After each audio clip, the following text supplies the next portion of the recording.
आइए अच्छी और सच्ची खबरों की शुरुआत करते हैं। 12वीं के बाद दिल्ली यूनिवर्सिटी में दाखिला लेने का सपना देख रहे लाखों छात्रों के लिए गुड न्यूज़ आई है।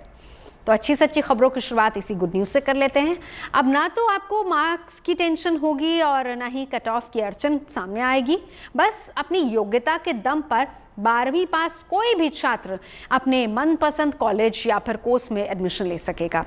और ऐसा सिर्फ दिल्ली यूनिवर्सिटी में नहीं होगा, बल्कि देश के 45 सेंट्रल यूनिवर्सिटीज़ में दाखिले के लिए कॉमन टेस्ट को आधार बना दिया गया है।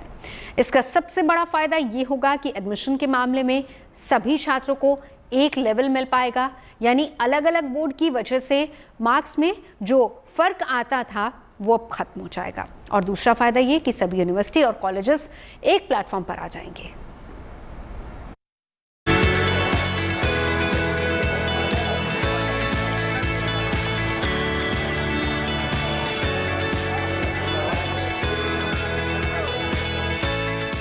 के बाद कॉलेज में दाखिला लेना अभी तक जंग लड़ने जैसा था। दिल्ली यूनिवर्सिटी में तो 99% नंबर लाने के बावजूद मनपसंद कोर्स में एडमिशन की गारंटी नहीं होती थी। पिछले साल कम से कम 8 कॉलेजों के कई कोर्सेज में कट ऑफ 100% था। एक तरफ छात्र परेशान तो दूसरी ओर यूनिवर्सिटी हैरान। इसलिए अरसे से इस बात पर चर्चा हो रही थी कि कट ऑफ के आधार पर दाखिले का पुराना सिस्टम अब कारगर नहीं रहा। और अब खुद यूजीसी ने राष्ट्रीय शिक्षा नीति के तहत कॉलेजों के अंडर ग्रेजुएट कोर्स में दाखिले के लिए एक बड़े बदलाव का फैसला किया है। देश भर की सभी 45 सेंट्रल यूनिवर्सिटी में कॉमन यूनिवर्सिटी एंट्रेंस टेस्ट यानी कि CUET जरूरी होगा। सभी अंडर ग्रेजुएट कोर्सेज के लिए दाखिला इसी टेस्ट के आधार पर होगा, जिसे नेशनल टेस्टिंग एजेंसी आयोजित करेगी। एंट्रेंस टेस्ट 12वीं के NCERT के सिलेबस पर आधारित होगा। PG और PhD कोर्सेज में एडमिशन के लिए CUET पर फैसला लेने की छूट सभी यूनिवर्सिटी को होगी। जो स्टेट यूनिवर्सिटी या प्राइवेट यूनिवर्सिटी CUET को अपनाना चाहते हैं, वो इस एंट्रेंस टेस्ट के स्कोर के साथ साथ 12वीं के अंकों को भी आधार बना सकते हैं।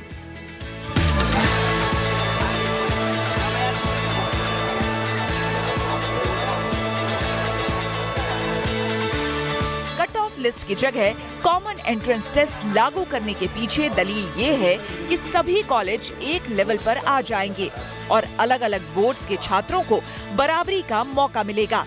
खासकर गांव और दूर दराज के इलाकों से आने वाले छात्रों को इसका फायदा मिलेगा।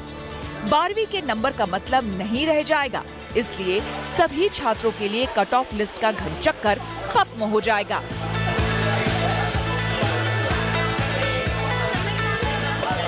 ये जो व्यवस्था है वो उन छात्रों को जो CBS बोर्ड से नहीं जुड़े हुए हैं, और गांव में आपको अधिकांश छात्र ऐसे हैं जो CBS बोर्ड से नहीं जुड़े हुए हैं, जो ग्रामीण परिवेश से आने वाले व्यक्ति हैं, वो मूलतः स्टेट एजुकेशन बोर्ड से जुड़े हुए होते हैं। तो यह जो व्यवस्था है CUSET की व्यवस्था जो है, वो ग्रामीण परिवेश के विद्यार्थियों को ज्यादा अपॉर्चुनिटी देती है। कल तक वो नहीं यहाँ पर आ।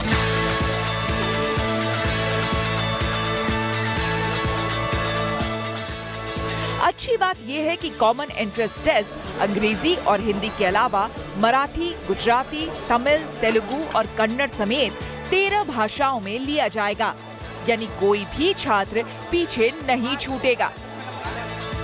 CUET किसी यूनिवर्सिटी की आरक्षण नीति को प्रभावित नहीं करेगा, यानी कि स्थानीय छात्रों के लिए अगर सीटें रिजर्व है तो वो कायम रहेंगी। लेकिन आरक्षित सीटों के लिए भी CUET स्कोर के आधार पर ही दाखिला मिलेगा। इंटरनेशनल स्टूडेंट्स के लिए भी CUET का स्कोर मंजूर किया जाएगा।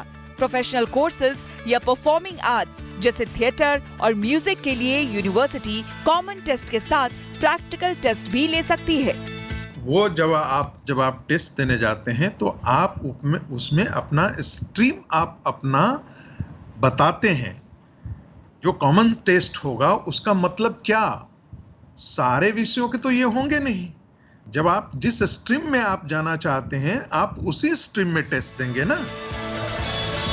कॉमन टेस्ट देश के लाखों छात्रों के लिए राहत की खबर है। मनपसंद कॉलेज या कोर्स में दाखिले के लिए 12वीं के नंबर और कट ऑफ का दबाव अब खत्म हो जाएगा।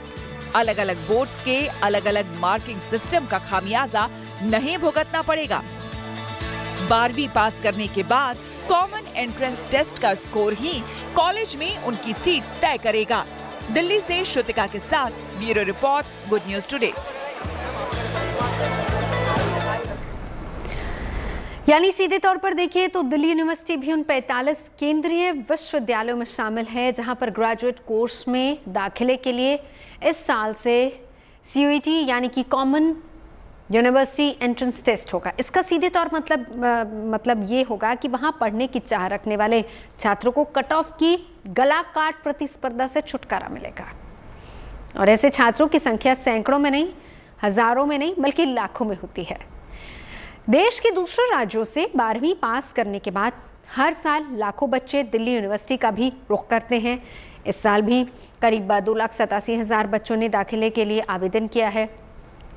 अब पहले की तरह उन्हें एडमिशन के लिए 5वीं कट ऑफ लिस्ट तक इंतज़ार नहीं करना होगा, जैसे कि पिछले साल तक होता आया है। आमतौर पर 3री कट ऑफ लिस्ट तक ही दिल्ली यूनिवर्सिटी के 91 कॉलेजों में दाखिले की प्रक्रिया थम जाती है। 4थी और 5वीं कट ऑफ लिस्ट तभी आ पाती है जब दिल्ली यूनिवर्सिटी के कॉलेजों में 3री कट ऑफ लिस्ट के बाद भी कोई जगह खाली रह जाए, तो जो आमतौर पर हमने देखा है कि होता नहीं है। Cut off list best of 4 score के फंडे पर ही टिकी होती है। पिछले साल तक जब कोई छात्र दिल्ली यूनिवर्सिटी का रुख करता था तो यूनिवर्सिटी छात्र की 12वीं क्लास के उन 4 विषयों के मार्क्स जोड़ती थी जिसमें उसे सबसे ज़्यादा अंक हासिल हुए हैं, और उसी आधार पर छात्र को स्नातक कोर्स में दाखिला मिल पाता था। हालांकि नए नियम की वजह से अब ऐसा नहीं होगा। इस साल दिल्ली यूनिवर्सिटी जैसी 45 सेंट्रल यूनिवर्सिटीज़ के लिए 12वीं के अंक कोई ख़ास मायने नहीं रखेंगे। हालांकि स्टेट, डीम्ड या प्राइवेट यूनिवर्सिटीज़ में पढ़ने के इच्छुक छात्रों के लिए CUET अनिवार्य नहीं होगा, लेकिन सेंट्रल के अलावा इन विश्वविद्यालयों के पास CUET स्कोर के साथ साथ 12वीं में न्यूनतम परसेंटेज भी तय करने का अधिकार होगा। हालांकि हर बात के 2 पहलू होते हैं। UGC के इस फैसले के भी कई पहलू हैं जिन्हें समझने की भी ज़रूरत है। इसीलिए सबसे पहले छात्रों के फायदे की बात करते हैं। UGC के इस फैसले के पीछे सबसे बड़ी दलील ये है कि हर राज्य का अपना अपना शिक्षा बोर्ड है, जिसकी वजह से 12वीं कक्षा में नंबर देने का तरीका और पैटर्न पूरी तरह से अलग अलग रहता है। कहीं 12वीं में नंबर लाना आसान है तो कहीं बहुत ज़्यादा मुश्किल होता है। लिहाजा सिर्फ नंबर्स के आधार पर सेंट्रल यूनिवर्सिटी में दाखिला देना सही नहीं है। कॉमन यूनिवर्सिटी एंट्रेंस टेस्ट की वजह से अब हर छात्र को बराबरी का मौका मिलेगा। नई व्यवस्था देश भर के छात्रों को एक समान अवसर मुहैया करवाएगी। CUET में हासिल नंबरों के आधार पर वो भी अब अच्छे कॉलेज में पहुंच पाएंगे। कई कोर्स में 100% तक कट ऑफ की वजह से 12वीं के छात्र नंबरों के पीछे भागते हैं। उसकी वजह से 11वीं क्लास से ही कई छात्र और पेरेंट्स तनाव में भी रहते हैं। जिनके मार्क्स कम होते हैं वो रेस से बाहर हो जाते हैं, जबकि अच्छे मार्क्स वालों को एंट्री मिल जाती है। हालांकि कॉमन यूनिवर्सिटी एंट्रेंस टेस्ट की वजह से अब ऐसा नहीं होगा। ऊंचे मार्क्स की जद्दोजहद के बजाय छात्र अब अपने ज्ञान को बढ़ाने पर ज़्यादा जोर देंगे। सिर्फ 12वीं की परीक्षा में नंबर हासिल कर लेना ही किसी छात्र का उद्देश्य नहीं रह जाएगा, बल्कि वो अपने विषय पर अच्छी पकड़ भी बनाएगा। अच्छा छात्र होने के बावजूद कई बार बच्चे 12वीं की परीक्षा में अच्छे नहीं कर पाते हैं। कट ऑफ लिस्ट में नहीं आ पाने की वजह से उनको दाखिला मिलने में भी काफ़ी मुश्किल आती है, लेकिन कॉमन यूनिवर्सिटी एंट्रेंस टेस्ट की वजह से उन्हें फिर अच्छे नंबर लाने का एक मौका मिलेगा। और अगर ऐसा होता है तो उनके लिए किसी भी सेंट्रल यूनिवर्सिटी में दाखिला मिलना बहुत आसान हो जाएगा। CUET के तहत देश की सभी 45 सेंट्रल यूनिवर्सिटीज आ गई हैं, और इसका फायदा ये है कि छात्रों को देश भर के विश्वविद्यालयों के अंडर ग्रेजुएट कोर्सेज के लिए अलग अलग तरह के एंट्रेंस टेस्ट नहीं देने होंगे। इससे छात्रों की ऊर्जा और समय दोनों ही बचेंगे, और इसके अलावा उनके अभिभावकों का पैसा भी बचेगा। दिल्ली विश्वविद्यालय में देश भर के छात्र दाखिले के लिए आते हैं, लेकिन अभी तक यहाँ दाखिला लेना आसान नहीं होता था। कई बड़े कॉलेजेस और हाई प्रोफाइल कोर्सेज में दाखिला बहुत मुश्किल था, क्योंकि कई बार कट ऑफ 100% तक भी चली जाती है। और इसी समस्या पर खुद डीयू में अरसे से मंथन भी चल रहा था। एंट्रेंस टेस्ट पर गौर किया जा रहा था। अब जबकि यूजीसी ने बदलाव कर दिया है, दिल्ली यूनिवर्सिटी की मुश्किल दूर हो गई है। आज डीयू की एकेडमिक काउंसिल की मीटिंग में इसी पर चर्चा भी हुई है और उसमें सभी पहलुओं पर गौर किया गया है। इस पर जानकारी दे रही है मेरी सहयोगी श्रुतिका। दिल्ली विश्वविद्यालय में हर एक विद्यार्थी 12वीं के बाद एडमिशन लेना चाहता है, लेकिन अब उसमें एक बदलाव हुआ है। जो मेरिट के जरिए एडमिशन होते थे, अब वो सभी सेंट्रल यूनिवर्सिटीज में central university common entrance test के जरिए होंगे, यानी कि सीयू सेट को आज एकेडमिक काउंसिल की जो बैठक हुई दिल्ली विश्वविद्यालय में, उसमें उसे अप्रूव कर दिया गया है। और दिल्ली विश्वविद्यालय की एकेडमिक काउंसिल मीटिंग के सदस्यों का ये कहना है कि अब हम एनटीए के साथ जा रहे हैं, यानी कि नेशनल टेस्टिंग एजेंसी के साथ जा रहे हैं। साथ ही उन्होंने इस विषय पर भी चर्चा की है कि हो सकता है सब्जेक्ट कॉम्बिनेशन को लेकर कई सारे कंसर्न्स आ सकते हैं, तो उन्हीं कंसर्न्स पर वो यूजीसी को अप्रोच भी कर सकते हैं। लेकिन ये बात अब तय हो गई है कि अब जो भी एडमिशन होंगे 2022 और 23 सेशन के लिए, वो सभी सीयू सेट के जरिए ही होंगे और सभी विद्यार्थियों को 12वीं के बाद में ये टेस्ट देना होगा, जिसके बाद वो अंडर ग्रेजुएट कोर्सेज में एडमिशन सीयू सेट के माध्यम से ले सकते हैं। कैमरा पर्सन शगुन भारद्वाज के साथ Shrutika, Delhi, good news today. UGC के चेयरमैन जगदीश कुमार ने कहा है कि कॉमन टेस्ट छात्रों के लिए ज़्यादा फ्रेंडली होगा और इससे उनकी सुविधा बढ़ेगी। ये CUET जो हम अनाउंस किया, ये बहुत स्टूडेंट फ्रेंडली रिफॉर्म है। अब क्या हो रहे हैं, students if they want to get admission in UG programmes, they have to write many entrance examinations, और कुछ यूनिवर्सिटीज़ में एडमिशन +2 मार्क्स के बेसिस पे एडमिशन होता है, और इसमें बहुत वेरिएशंस भी है because we have so many boards across the country. तो in order to make the life of the students easy, UGC ने डिसाइड किया आगे एडमिशन्स के लिए 2022-23 एडमिशन्स, यूजी एडमिशन्स के लिए सभी सेंट्रल यूनिवर्सिटीज़ में हम CUET को कंपलसरी किया। ये एग्ज़ाम हम फर्स्ट वीक ऑफ जुलाई में कंडक्ट करेंगे और इसका application process April first week में शुरू होगा। तो जानकर कॉमन यूनिवर्सिटी एंट्रेंस टेस्ट को एक क्रांतिकारी कदम भी बता रहे हैं, जो हर हाल में सेंट्रल यूनिवर्सिटीज में पढ़ने का सपना देखने वाले लाखों छात्रों के लिए फायदेमंद होगा। ये एक तो बहुत ही प्रोग्रेसिव स्टेप है।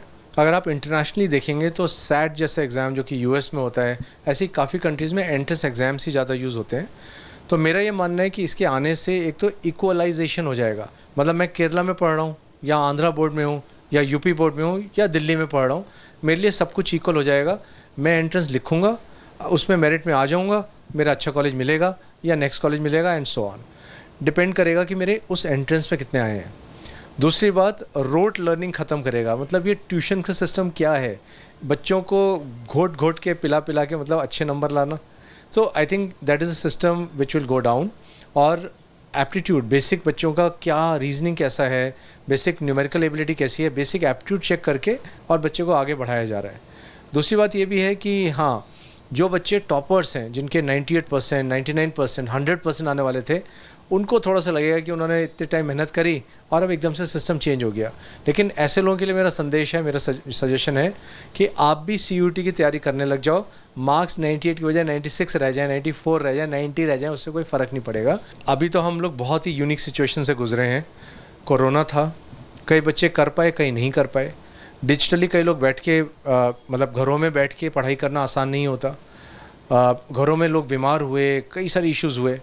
तो एक तरह से ये एक बिल्कुल नई अपॉर्चुनिटी आ गई और बिल्कुल सही टाइम आई है कि चलो, आपके कुछ भी चल रहा था, अब you are getting a new life, आप एकदम से बिल्कुल बढ़िया कर सकते हो। फिर से आप CUET में स्कोर कर लो and get into a top university. तो मेरे हिसाब से तो अच्छा ही हुआ है। हाँ, जो बच्चा पढ़ाई कर रहा था, जो लगा हुआ है, उससे थोड़ा सा कोर्स चेंज करना पड़ेगा और CUT पे फोकस करना पड़ेगा, विच इज़ डिफ़िकल्ट। क्योंकि मैं अगर ट्रेन के एक ट्रैक पे चल रहा हूँ और इतनी तेज़ी से चल रहा हूँ और एकदम से मेरे से कहा जाए बिल्कुल ट्रेन का ट्रैक चेंज कर लो, so that will be difficult. So ऐसे बच्चों को बल्कि पेरेंट्स और टीचर्स, स्कूल्स हेल्प करें अलग सोचने में। तो मतलब अगर मैं यूपी की बात करूं, बिहार की बात करूं, अगर मैं राजस्थान की बात करूं, तो मैं और छोटी सिटीज़ की बात करूं, तो वहाँ के बच्चे के लिए उल्टा अच्छी अपॉर्चुनिटी है, डेफिनेटली कर पाएंगे। क्योंकि जो भी इस टाइप के टेस्ट में आएगा वो काफ़ी बेसिक होगा, मतलब ऐसा कोई बहुत एडवांस नहीं आएगा कि हाँ इस बोर्ड का है उस बोर्ड का है, जनरल होगा और बेसिक होगा। हालांकि कुछ शिक्षाविदों का ये भी मानना है कि नई व्यवस्था से कोचिंग उद्योग को बढ़ावा मिलेगा, यानी कि 12वीं के बाद की पढ़ाई और ज़्यादा महंगी हो जाएगी, जिसमें कोचिंग क्लासेस के अलावा कॉलेज की पढ़ाई का खर्च भी शामिल होगा। ये जो फैसला है ना, इस फैसले में कुछ खामियां हैं और वो खामियां काफी सीरियस हैं। पहली बात तो ये कि पूरे आप इस नजरिए से देखिए कि जब जो सेंट्रल यूनिवर्सिटी पहले 11 थी, फिर 15 थी, जब उनको 45 किया गया, वो किया इसलिए गया था कि जो रीजनल डिस्पैरिटीज हैं, जो क्षेत्रीय कमियां हैं, उनको दूर किया जाए, जो क्षेत्रों का जो अनइक्वल डिस्ट्रीब्यूशन है एजुकेशन का, उसको बराबर किया जाए। अब जब आप ये टेस्ट लगा देंगे तो जो पूरे देश के बच्चे भिन्न भिन्न आर्थिक और सामाजिक बैकग्राउंड से आएंगे, उनको एक यार्ड स्टिक पे लगा देना और उनको कोचिंग इंस्टीट्यूट का यार्ड पे ले जाना, कोचिंग इंस्टीट्यूट की होड़ में भिड़वा देना, बच्चों पे आर्थिक दबाव बनाना, ये गलत है। दूसरा ये है कि इसमें विश्वविद्यालयों के हर एक विश्वविद्यालय के अपने अपने कोर्सेज हैं, अपने अपने सिलेबसेज हैं। कईयों का सिलेबस बिल्कुल अलग है, उसको एक ही यार्ड स्टिक पे ले आना एकेडमिकली, ये ठीक नहीं।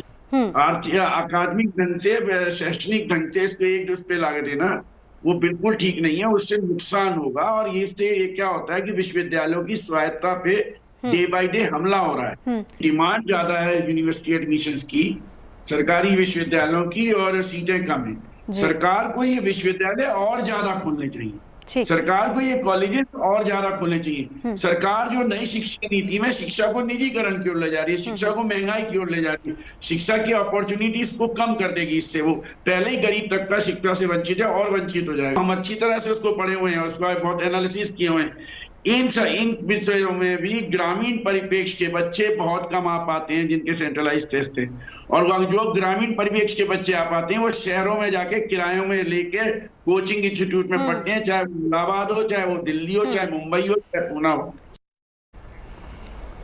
तो कुल मिलाकर कुछ एक आपत्तियों के बावजूद मोटे तौर पर शिक्षक और छात्र सभी कॉमन एंट्रेंस टेस्ट से खुश हैं, क्योंकि उन्हें लगता है कि इससे दाखिले की समस्या दूर हो जाएगी। दाखिले के लिए योग्यता ही एकमात्र पैमाना होगा।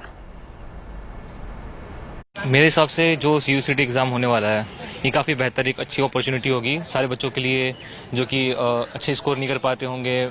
कई सारे जैसे पीयर प्रेशर होता है, कई सारे के फैमिली इश्यूज होते हैं, तो एग्जामिनेशन में काफ़ी इश्यूज होते थे। तो जैसे अब हमारी जो DU में होती थी कि जैसे हमारी कट ऑफ्स निकलती हैं, जितने हमारे SRCC हैं, जितने हमारे जो टॉप कॉलेजेस होते हैं, उनकी कट ऑफ्स काफ़ी हाई होती हैं, तो बच्चे एग्जामिनेशन टाइम में काफ़ी प्रेशर में होते हैं, तो इसलिए जो स्कोर करना थोड़ा इशू जाता है।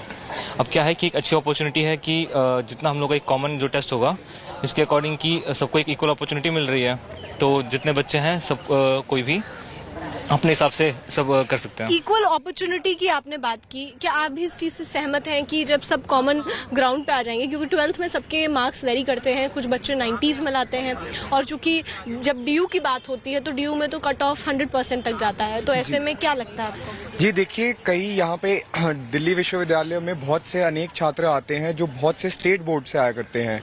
सभी ना सिर्फ CBSE और ICSE से वाकिफ है, बल्कि बहुत से स्टेट बोर्ड से आते हैं, और स्टेट बोर्ड्स की डिफिकल्टी बहुत लेवल पे वेरी भी करती है। तो मेरा इस चीज पे यह मानना है कि जब यहाँ पर बच्चों के लिए एक कॉमन एंट्रेंस टेस्ट होगा तो वो एक सबको एक इक्वल अपॉर्चुनिटी देगा। 12th के बोर्ड एग्जाम के अकॉर्डिंगली जो एडमिशन्स होते थे, उसकी वजह से बहुत सारे डिफरेंसेस क्रिएट होते थे, बिकॉज हर एक स्टेट के अलग अलग वेज होते हैं to give the marks and everything. So I personally feel the entrance exam is going to give uniformity to the students, जहाँ पे एक ही बेसिस पे वो लोग एग्जाम कंडक्ट करके they can opt for the admissions. जो विविधता की हम बात करते हैं, एक मिनी इंडिया की बात करते हैं, DU जो है एक मिनी इंडिया है, डाइवर्सिटी है DU में।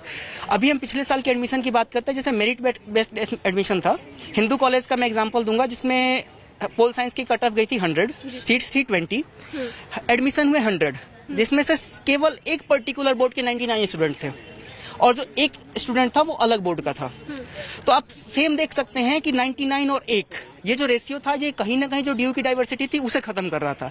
लेकिन अब CUCET का जब आ रहा है तो जो बिहार बोर्ड की मार्किंग है या फिर यूपी बोर्ड की मार्किंग है जिसकी टफ मार्किंग है, अब वो छात्र भी अपने आप को ड्यू में पढ़ने लायक बता सकता है, वो भी बता सकता है कि मैं भी ड्यू में जाके फाइट कर सकता हूँ।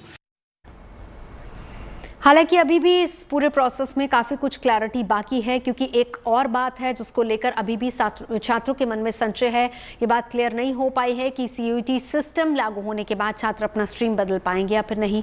अब तक 12वीं पास करने के बाद छात्रों को अपनी पसंद से आर्ट, साइंस या फिर कॉमर्स जैसे कोई भी स्ट्रीम चुनने की आज़ादी थी। उम्मीद है कि जल्द ही UGC इसका भी समाधान निकालेगा और छात्रों की शंकाएँ जल्दी ही दूर होंगी। आगे बढ़ते हैं। जल बचाएं, कल बचाएं, ये कहना पड़ रहा है क्योंकि इंसान पानी की कमी की गंभीरता को समझ नहीं पा रहा है। दुनिया के हर 9वें शख्स के पास पीने के साफ पानी का अभाव है और इसकी वजह से हर साल लाखों लोग बीमारियों का शिकार होते हैं और जान गंवा देते हैं। दुनिया में जल संकट को देखते हुए ही कुछ लोग तो यहाँ तक कह गए हैं कि तीसरा विश्व युद्ध पानी के लिए छिड़ सकता है। दुनिया में ऐसे हालात को रोकने के लिए संयुक्त राष्ट्र दुनिया भर के लोगों को जागरूक करने की कोशिश कर रहा है कि पानी की बर्बादी को रोको। जाहिर है कि जल बचेगा तो कल बचेगा। विश्व जल दिवस पर देखिए हमारी एक खास रिपोर्ट।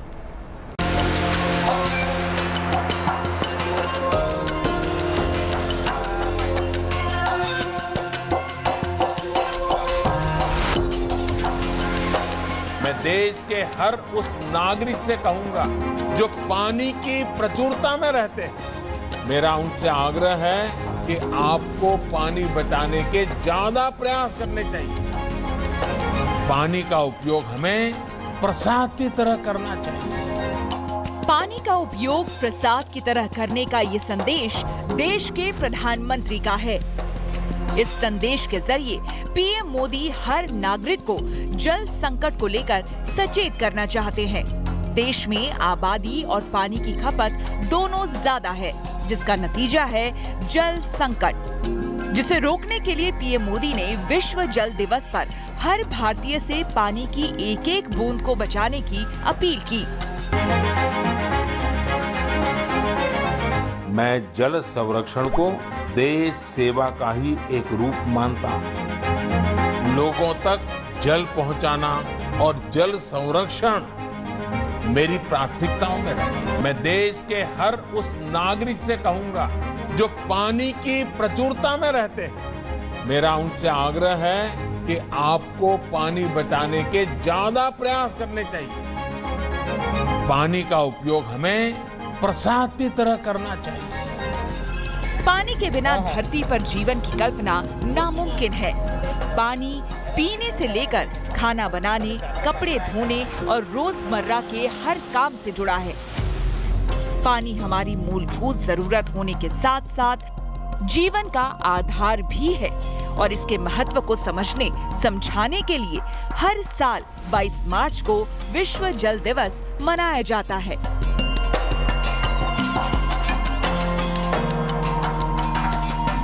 भारत में जल संकट को दूर करने के लिए केंद्र सरकार हर संभव कोशिश कर रही है।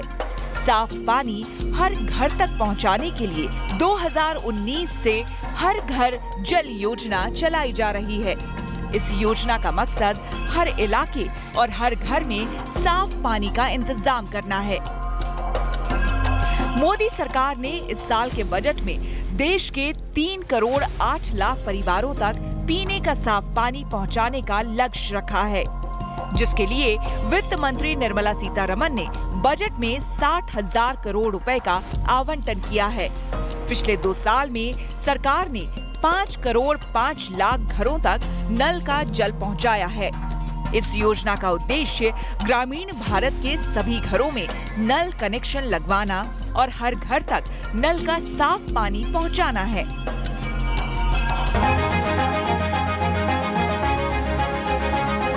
जल जीवन मिशन के तहत घर घर पाइप से पानी पहुंचाने की वजह से हमारी माताओं बहनों का जीवन आसान हो रहा है। हर घर नल से जल पहुंचने के बाद मेरे गांव के महिलाओं में खाना बनाने में उन्हें आराम मिलता है, जिससे समय की बचत होती है। मैं तो गुजरात जैसा राज्य से हूं, जहां अधिकतर सूखे की स्थिति मैंने देखी। मैंने ये भी देखा है कि पानी की एक एक बूंद का कितना महत्व होता है। ये एक बड़ी वजह रही कि प्रधानमंत्री बनने के बाद मैंने पानी से जुड़ी चुनौतियों पर लगातार काम किया है। अब जल जीवन मिशन के तहत पहाड़ों का पानी अब पहाड़ों के ही काम आ रहा है, माननीय जी।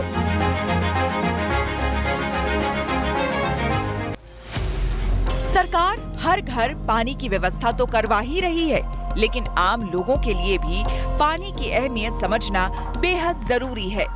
संयुक्त राष्ट्र के आंकड़ों के मुताबिक दुनिया में आज भी 220 करोड़ लोगों को पीने का साफ पानी नहीं मिल पा रहा है।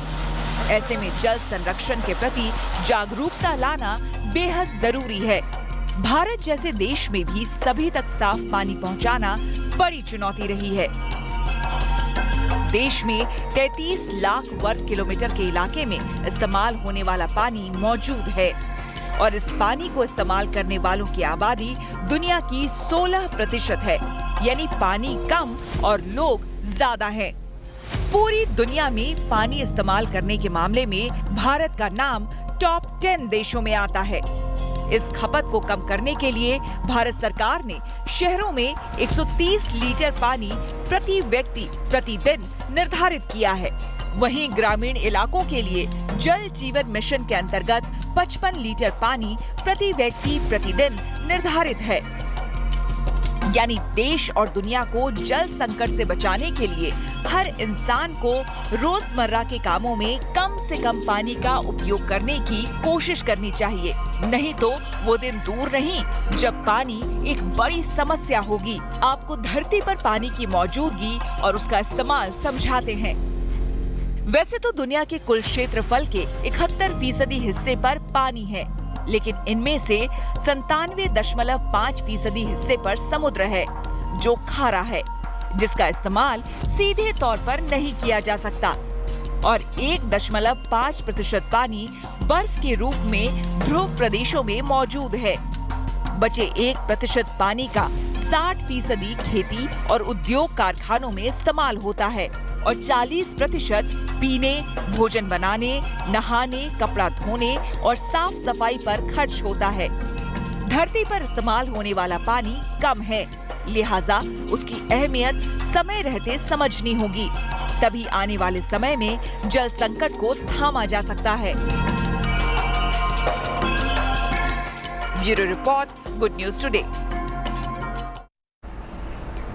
सेंट्रल वाटर कमीशन के मुताबिक देश में हर साल 3000 बिलियन क्यूसेक मीटर पानी की ज़रूरत है, जबकि यहाँ हर साल 4000 बिलियन क्यूसेक मीटर बारिश होती है।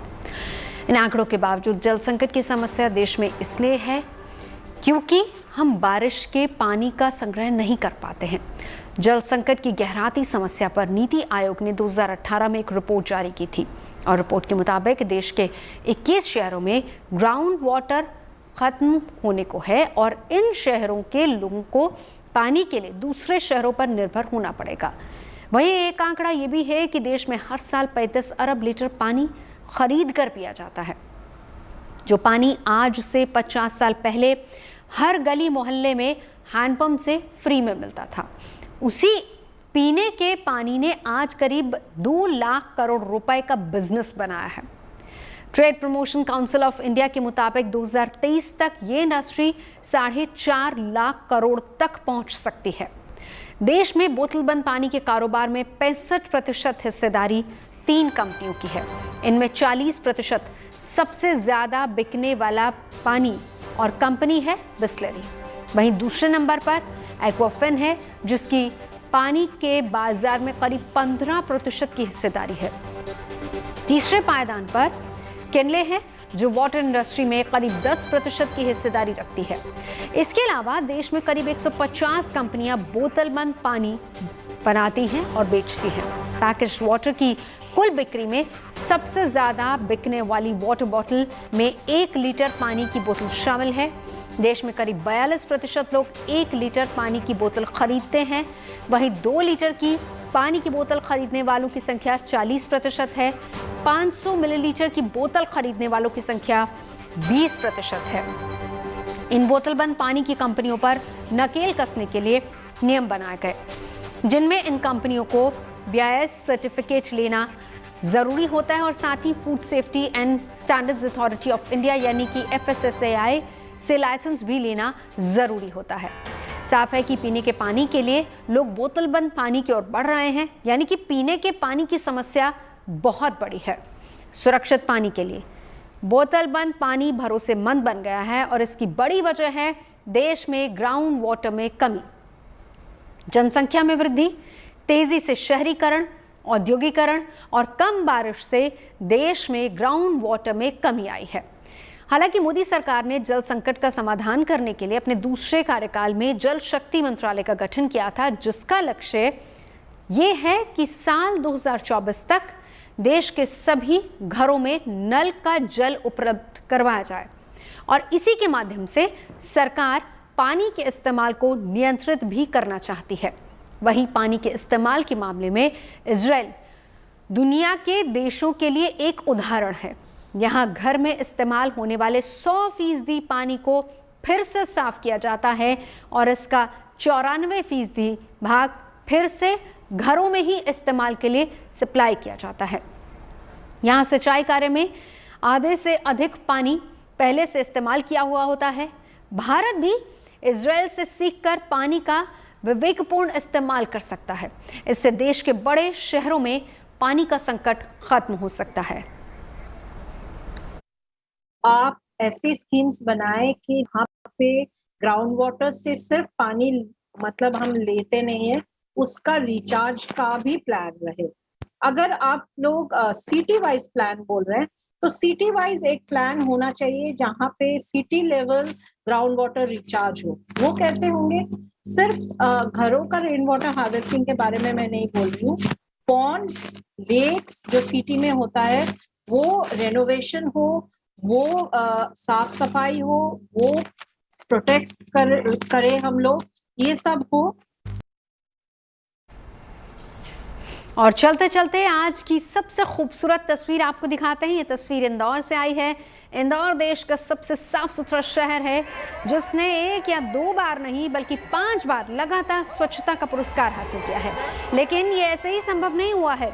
रंग पंचमी के मौके पर आज इंदौर में ऐतिहासिक गेर यात्रा निकाली गई, जिसमें शामिल लाखों लोगों ने जमकर रंग गुलाल उड़ाया। इस दौरान शहर को साफ रखने का जिम्मा उठाने वाले सफाई कर्मी पीछे से अपने काम में जुट गए थे। महज 2 घंटे में ही सफाई कर्मियों ने पूरी सड़क साफ कर दी। लगा ही नहीं कि ये वही सड़क थी जो कुछ देर पहले तक रंग गुलाल से नहाई हुई थी। और यही वजह है कि इंदौर 5 साल बाद भी देश का सबसे स्वच्छ शहर है।